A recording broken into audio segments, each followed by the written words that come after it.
Hey Internet, how's it going? So today we're going to talk about one of my favorite things. We're going to be talking about Starfleet. Now, more importantly, we're talking about how Starfleet got to where it is. How we went from planet-dwelling apes to starfaring humans. Today we're talking about the Starfleet Corps of Engineers. But more than that, we're talking about where it all began. It didn't just start with Kirk, Spock, and Bones, Scotty. Didn't just start with Archer, Tucker, and the Enterprise. It started with a crazy bugger named Zephram Cochrane. That's where we're starting today. So buckle in and get ready. All right, here we go. The first warp drive was invented and tested by a team of engineers and scientists led by a man named Zephram Cochrane. From that moment on, human history was forever altered. We made first contact with the Vulcan species, and through the sharing of knowledge and technology, an unprecedented era of peace and growth was ushered in for all of humankind. Along with our new tools and our new friends, we grew wiser and understood that by sharing what we had and what we learned, we could evolve past our baser instincts and desires. Out of this seed of compassion grew the values that led to the formation of the United Federation of Planets and its Starfleet, which would explore new worlds and allow humanity to spread its high ideals across the galaxy. It wasn't always easy, though, and we would develop new ways to defend ourselves and push forward through the centuries. Without the scientists and engineers constantly innovating, building, creating, tinkering, and repairing, we would never have made it. Zephram Cochrane was a scientist and engineer who lived during a time of war and conflict. An eccentric but brilliant inventor, he would invent the warp drive and be the first human to travel faster than light. It was the 21st century, and humanity had been at war with itself for most of its history, but the weapons and tactics developed by this time were capable of wreaking destruction of such unimaginable magnitudes that their effects took decades for us to overcome. The aftermath of the war was brutal and left much poverty and pain in its wake. It was in this period, nearly a decade after the war had ended, that Cochrane made his mark. He and his team worked to create the first warp drive. Cochrane himself was seeking no greater reward than financial gain, to be made rich by his discovery. They'd invented warp theory, standing on the backs of intellectual giants, and finally, the time was drawing near to turn that theory into reality. We know little about what actually occurred during the years leading up to 2063, but everything changed, literally, when the Borg sent a sphere back in time to stop the launch. The crew of the Enterprise E would be the ones to thwart the Borg and bring the goal of Cochrane and his team to fruition with more than a few bumps along the way.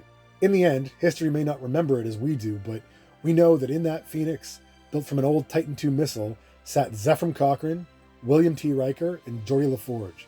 They broke the warp barrier and made the wider galaxy take notice of this tiny blue speck of a planet. The Vulcans landed and made first contact, and Earth and all of human history were forever changed. This event initiated an unprecedented era of peace and cooperation, which allowed humanity to grow beyond our worst instincts and develop the values that would lead the Federation for generations to come and saved our species from destruction by our own hands. By the time of the 24th century, warp travel was the primary means of interstellar transportation in use by Starfleet and several other factions across the galaxy. Founded early in the Federation's history, Apocrypha has it that the rudiments of the Starfleet Engineering Corps, the SCE, were put together as something of a loose coalition of engineers and scientists to collaborate on the construction of the earliest star bases humanity would go on to build. The SCE was thereafter made an official designation and folded into Starfleet as one of its departments. The organization was further subdivided into specialities. Most Starfleet vessels have engineers serving on board who are trained in operations and the handling and repair of Starfleet technology. These folks keep systems optimized in order to keep ships running smoothly, repair damaged systems, and in times of combat, they can keep a ship that's battered and full of holes from falling apart long enough to allow their captains to keep firing and get as many crew home safe as possible. Their training and experience allows them to operate and understand a host of non-human technologies, and they have a deep understanding of the forces that keep the universe and our tools working. They would collaborate with other species to develop an advanced technology, sharing what they'd learned with others to progress the cause of peace. A lot of technology was developed independently of the SCE, but once Starfleet got a hold of it, it would be made safer and more effective for widespread adoption. Aside from the warp drive and the many other developments in technology which made it safer and better, another innovation designed to move matter around would go on to revolutionize human life and society. I'm talking about the transporter. Transporters had been in use by the Vulcans since around the 20th century, and they had developed their own version of the technology.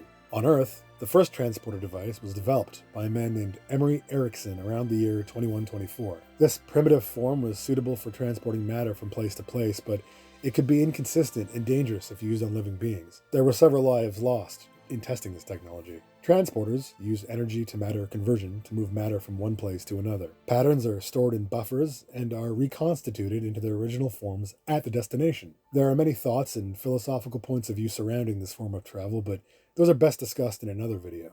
By the time of the 23rd century, transporters were made safer for use on biological matter, and it became a common method of travel from one point to another. People and goods could be teleported precisely to locations distant from one another in moments. Advancements were made through the 24th and 25th centuries and beyond, making these devices safer and more efficient and introducing many new forms and functions. The development of transportation through matter-energy conversion revolutionized travel, allowing us to pass through otherwise insurmountable barriers. It also gave us the ability to move people from place to place in times of emergencies and evacuations, which has saved countless lives and stopped entire civilizations from going extinct. It's safe to say that the technology revolutionized life not only for humans, but for all members of the Federation, and those with whom it shares its knowledge. The revolutionary method of converting matter into energy and back into matter allowed for the creation of another type of technology, the replicator. Most often associated with the process of recreating food and drinks, the technology could recreate clothing, tools, starship parts, and any other items stored in a linked database in the form of a pattern.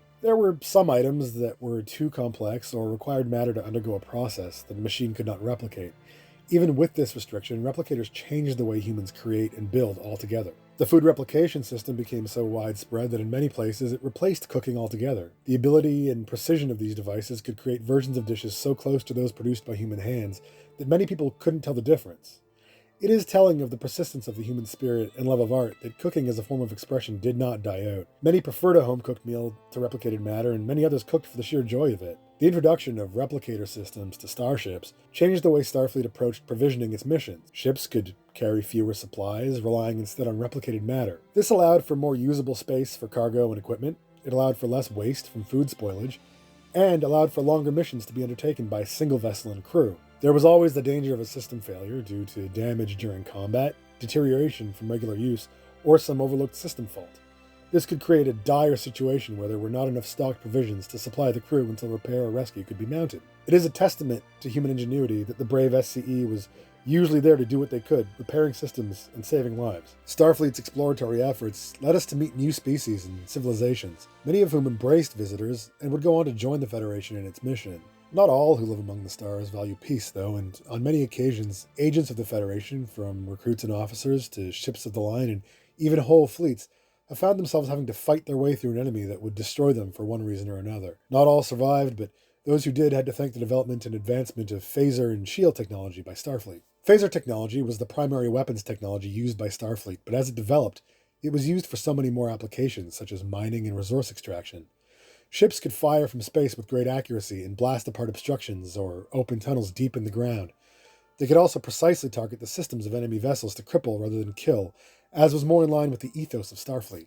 Phasers could not only destroy or kill, but their beams could be set to stun an opponent, or be used to create sources of heat or fire when stranded and awaiting rescue in a hostile environment. The predecessor to modern phaser technology was the phase-modulated particle weapon developed in the 22nd century. Phaser technology as we know it now comes in many forms, from simple hand phasers to massive phaser cannons mounted on starships. By the time of the 24th century, Starfleet had been arming its ships with phaser strips, which gave their vessels a wider firing arc. This made their ships fierce contenders in combat. Phaser beams could be modulated and adapted to fit a variety of situations. An engineer or a science officer could use the frequency of the beam to defeat an enemy's shields. Shield technology had also been well developed by Starfleet at this time. The ability to create layers of distortion around a ship, station, or planet that protected it against attacks from both matter and energy has saved countless lives. Another piece of technology that helped move humanity forward on its journey into the stars was the hologram. Today we think of holograms as three-dimensional projections of light. But by the time of the 24th century, the technology included the use of projected energy and force fields to create tangible models that could interact with the world around them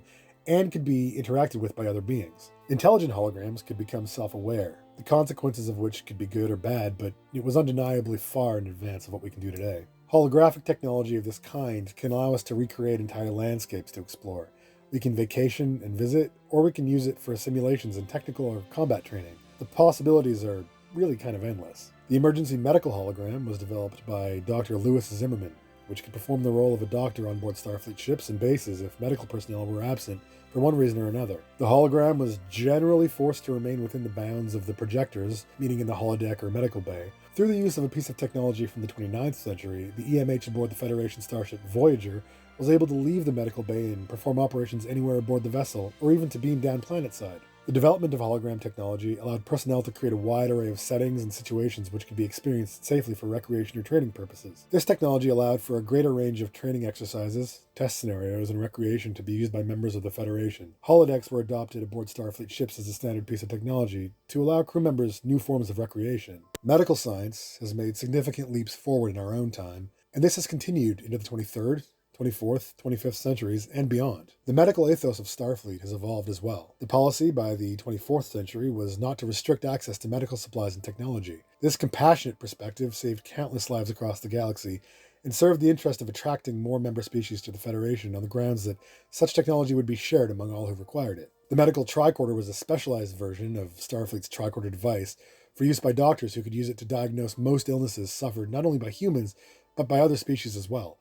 Some doctors still preferred a personal approach to diagnosis and treatment, but without the medical tricorder, a lot of pain and suffering would have gone untreated. Advancements in other technologies allowed treatment of many illnesses, including the use of the hypospray device, which allowed a much less invasive method of injection of medications into the body than, say, needle injections. The dermal regenerator was a device which allowed quick healing of minor skin wounds, which prevented infection and helped reduce pain. Starfleet's medical corps had access to the finest technology that the engineers and scientists could devise. Without these advancements, the dangers of exploration would have taken many more lives. With the advancement of technology came the advancement of Starfleet's ethics, which allowed the Federation's values to flourish across the galaxy. Values of openness and a shared existence for all beings. At the core of the Federation's technological development has been a need for ever more complex forms of computation. Computers have been an aid to mankind for centuries by this time, and the ever-growing complexity of computer systems has called for the cooperation of great minds and the aid of the greatest scientists and engineers. A brilliant inventor named Richard Daystrom is forever remembered for his contributions to the advancement of computer technology. His work pushed humanity forward into new realms of science and engineering. His duotronic computer revolutionized the field, and after much testing and refinement, it became the primary computing system for Starfleet ships for the next 80 years. By the time of the 23rd century, the Daystrom Institute, named of course after Dr. Richard Daystrom himself, had been founded in the city of Okinawa, Japan. The institute employed both civilian scientists and Starfleet personnel. It was dedicated to the discovery and study of science and technology in areas including computing, robotics, archaeology, medicine, and many others. Speaking of robotics and computing, there was another family of scientists and engineers well known to Starfleet. I'm talking about the Soongs, known for their contributions to the field of cybernetics and genetics. I'd be surprised if any of you were unaware of Dr. Noonien Soong, who went on to build an android after his own likeness. We all know I'm talking, of course, about B4. Then he built Lore, then Data.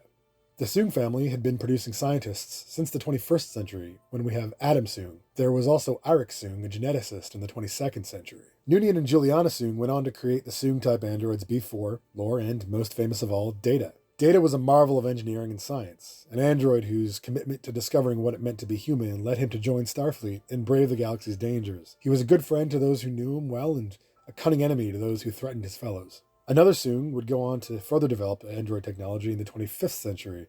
This was Alton Soong. The Soong family's work led to the development and advancement of highly complex forms of computing, with the development of the positronic brain present in the Soong-type android. This brain was capable of creating a form of artificial sentience. These developments had major implications for Starfleet and humanity as a whole. There were some great leaps forward, some faltering steps back, and a couple of catastrophes along the way. These devices could not only mimic sentience, it came to be seen in time as its own emergent form of intelligence. Without its creative thinkers, artists, scientists, and engineers, humanity would have floundered in the dark, lost itself to war and death, and come to nothing in the blink of an eye. Countless voyages left unvoyaged, countless friends unmet, countless enemies left unfought, dreams left undreams, and dark corners of the galaxy left unexplored. The scientists and engineers of humankind truly innovate and build to help push us forward into the future. We can push ourselves into a future of prosperity and growth, and that's what we can learn from the Federation. When we look up at the stars and dream, we can develop the tools to finally reach those heights and bring one and all into a new age of understanding. Understanding the world around us and understanding one another in ways that might be difficult to imagine today. The engineers of the Federation, with aid from the sentient beings across the galaxy, have kept us pushing toward that frontier. We must always go forward, and we must never leave one another behind. That's why we must never stop building, crafting, designing, drawing, creating. We do it for ourselves, and we do it for each other. Well, that's the video. I hope you all liked it. I like to think we can all find hope in the idea of a better future where we share and build together. If you're a Trek fan like me, hit me up in the comments below and let's have an argument. That's how it usually goes. Or if you agree with me, you can say so. If you liked the video, hit the like button. You can hit subscribe, and let's have some comments down below. That would really help out. For now, I'd like to thank some of the brave scientists and engineers who have made this video possible. Chief Miles O'Brien, Lieutenant Commander Jody LaForge, Dr. Leah Brahms, Commander Charles Trip Tucker III, and of course, Chief Engineer Montgomery Scott. So thank you all for staying to watch, and as Zephyr Cochrane himself once said, don't try and be a great man. Just be a man and let history make its own judgments. Bye, Internet.